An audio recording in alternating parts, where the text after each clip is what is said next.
آج ہم آپ کو ایک ایسے چالاک انسان کے بارے میں بتائیں گے جس نے نہ صرف کئی بینکوں کو بے وقوف بنایا بلکہ ہوائی جہاز کے پائلٹ کا روپ دھار کر مفت میں دنیا بھر کا سفر کیا۔ اس نے جعلی سرٹیفکیٹس بنوا کر وکالت کی اور بعد میں ایک ہسپتال میں ڈاکٹر کے طور پر بھی کام کرتا رہا۔ اس کی گرفتاری کے وقت 12 ممالک کی پولیس اس کی تلاش میں لگی تھی۔ اس کی زندگی اتنی دلچسپ اور حیران کن تھی کہ ہالی ووڈ نے اس پر ایک فلم ہی بنا ڈالی۔ کہانی میں آگے بڑھنے سے پہلے اب سے گزارش ہے کہ ہمارے چینل کو لائک، شیئر اور سبسکرائب ضرور کریں، شکریہ۔ اس شخص کا نام تھا فرینک ولیم اور وہ 27 اپریل 1948 کو نیو یارک میں پیدا ہوا۔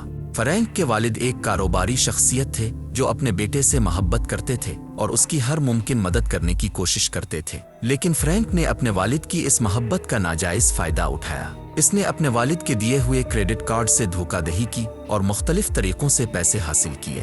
وہ مختلف پیٹرول سٹیشنز پر جا کر کریڈٹ کارڈ کے ذریعے پیٹرول خریدتا اور پھر اس پیٹرول کو دوسری گاڑیوں کے ڈرائیوروں کو رعایتی قیمت پر فروخت کر دیتا۔ اس طرح وہ نقد رقم حاصل کر لیتا تھا جبکہ اس کے والد کے کریڈٹ کارڈ پر پیٹرول کی قیمت بڑھتی جاتی۔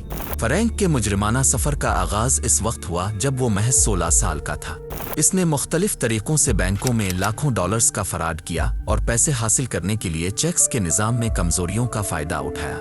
فرینک نے جعلی شناختوں کا استعمال کرتے ہوئے مختلف بینکوں میں جعلی اکاؤنٹس کھلوائے۔ وہ اپنی شناخت کو چھپانے کے لیے مختلف نام اور ایڈریس کا استعمال کرتا جس کی وجہ سے بینک اسے ٹریس نہیں کر پاتے تھے۔ فرینک ہمیشہ پر اعتماد رہتا اور خود کو بینک کے عملے کے سامنے ایک معزز اور معتبر شخص کے طور پر پیش کرتا جس سے بینک کے عملے کو اس پر شک نہیں ہوتا تھا۔ وہ کبھی ایک بینک میں بار بار یہ دھوکہ نہیں کرتا بلکہ مختلف بینکوں میں جاتا تاکہ پکڑا نہ جا سکے۔ اس کے ساتھ ساتھ فرینک نے مختلف امریکی ایئر لائنز کو دھوکہ دینے کے لیے ایک پائلٹ کا روپ اپنایا۔ اس نے نہایت مہارت سے جعلی پائلٹ لائسنس اور جعلی شناختی کارڈ تیار کیے۔ پھر اس نے پائلٹ بن کر پین ایم ایئر ویز کے ہیڈ کوارٹر میں کال کی اور کہا کہ اس کی یونیفارم کہیں کھو گئی ہے۔ کمپنی نے اس کی بات پر یقین کرتے ہوئے اسے نئی یونیفارم فراہم کر دی۔ یہ وہ دور تھا جب ایئر لائنز اپنے پائلٹس کو دیگر پروازوں میں بغیر کوئی اضافی ٹکٹ خریدے سفر کرنے کی اجازت دیتی تھی تاکہ وہ اگلی ڈیوٹی کے لیے پہنچ سکیں۔ فرینک نے اس طریقے کا بھرپور فائدہ اٹھایا۔ وہ اپنے جعلی پائلٹ لائسنس اور یونیفارم کی مدد سے دنیا بھر میں مختلف پروازوں پر مفت سفر کرتا رہا۔ فرینک نے پائلٹ کے طور پر کئی ہوٹلز میں بغیر ادائیگیوں کے قیام کیا اور دیگر سہولتوں سے فائدہ اٹھایا۔ اس نے نہایت ہوشیاری سے جعلی دستاویزات اور شناخت کا استعمال کرتے ہوئے دنیا کی بڑی بڑی ایئر لائنز کو سالوں تک دھوکہ دیا۔ اس نے 26 ممالک میں تقریباً 10 لاکھ میل مفت سفر کیا۔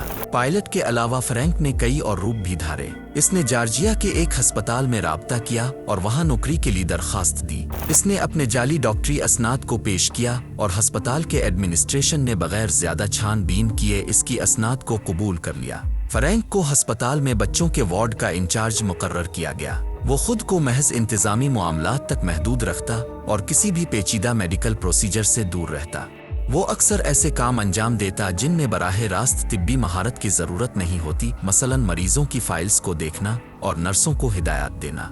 فرینک نے تقریباً 11 ماہ تک ہسپتال میں ڈاکٹر کے طور پر کام کیا اور اس دوران کسی کو بھی اس پر شک نہیں ہوا کہ وہ دراصل ایک جعلی ڈاکٹر ہے۔ لیکن آخر کار اس نے یہ محسوس کیا کہ وہ کسی مریض کی زندگی کو خطرے میں ڈال سکتا ہے، لہٰذا وہ خود ہی وہاں سے خاموشی سے چلا گیا۔ پھر فرینک نے ہارورڈ یونیورسٹی کے جعلی سرٹیفکیٹ بنائے جن میں اس نے دعویٰ کیا کہ وہ ہارورڈ لا اسکول سے گریجویٹ ہے اور اس نے قانونی تعلیم حاصل کر رکھی ہے۔ اس نے لوزیانا کے اٹارنی جنرل کے دفتر میں ملازمت حاصل کر لی اور وہاں اس نے خود کو ایک تجربہ کار اور ماہر وکیل کے طور پر پیش کیا۔ اس دوران وہ اپنے ساتھی وکیلوں کے ساتھ کام کرتا رہا اور کسی کو بھی اس پر شک نہیں ہوا کہ وہ ایک جعلی وکیل ہے۔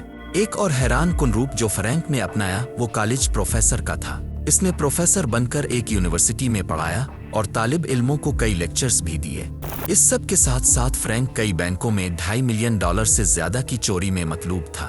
آخرکار قانون نافذ کرنے والے ادارے حرکت میں آئے اور 1969 میں اسے فرانس میں گرفتار کر لیا گیا۔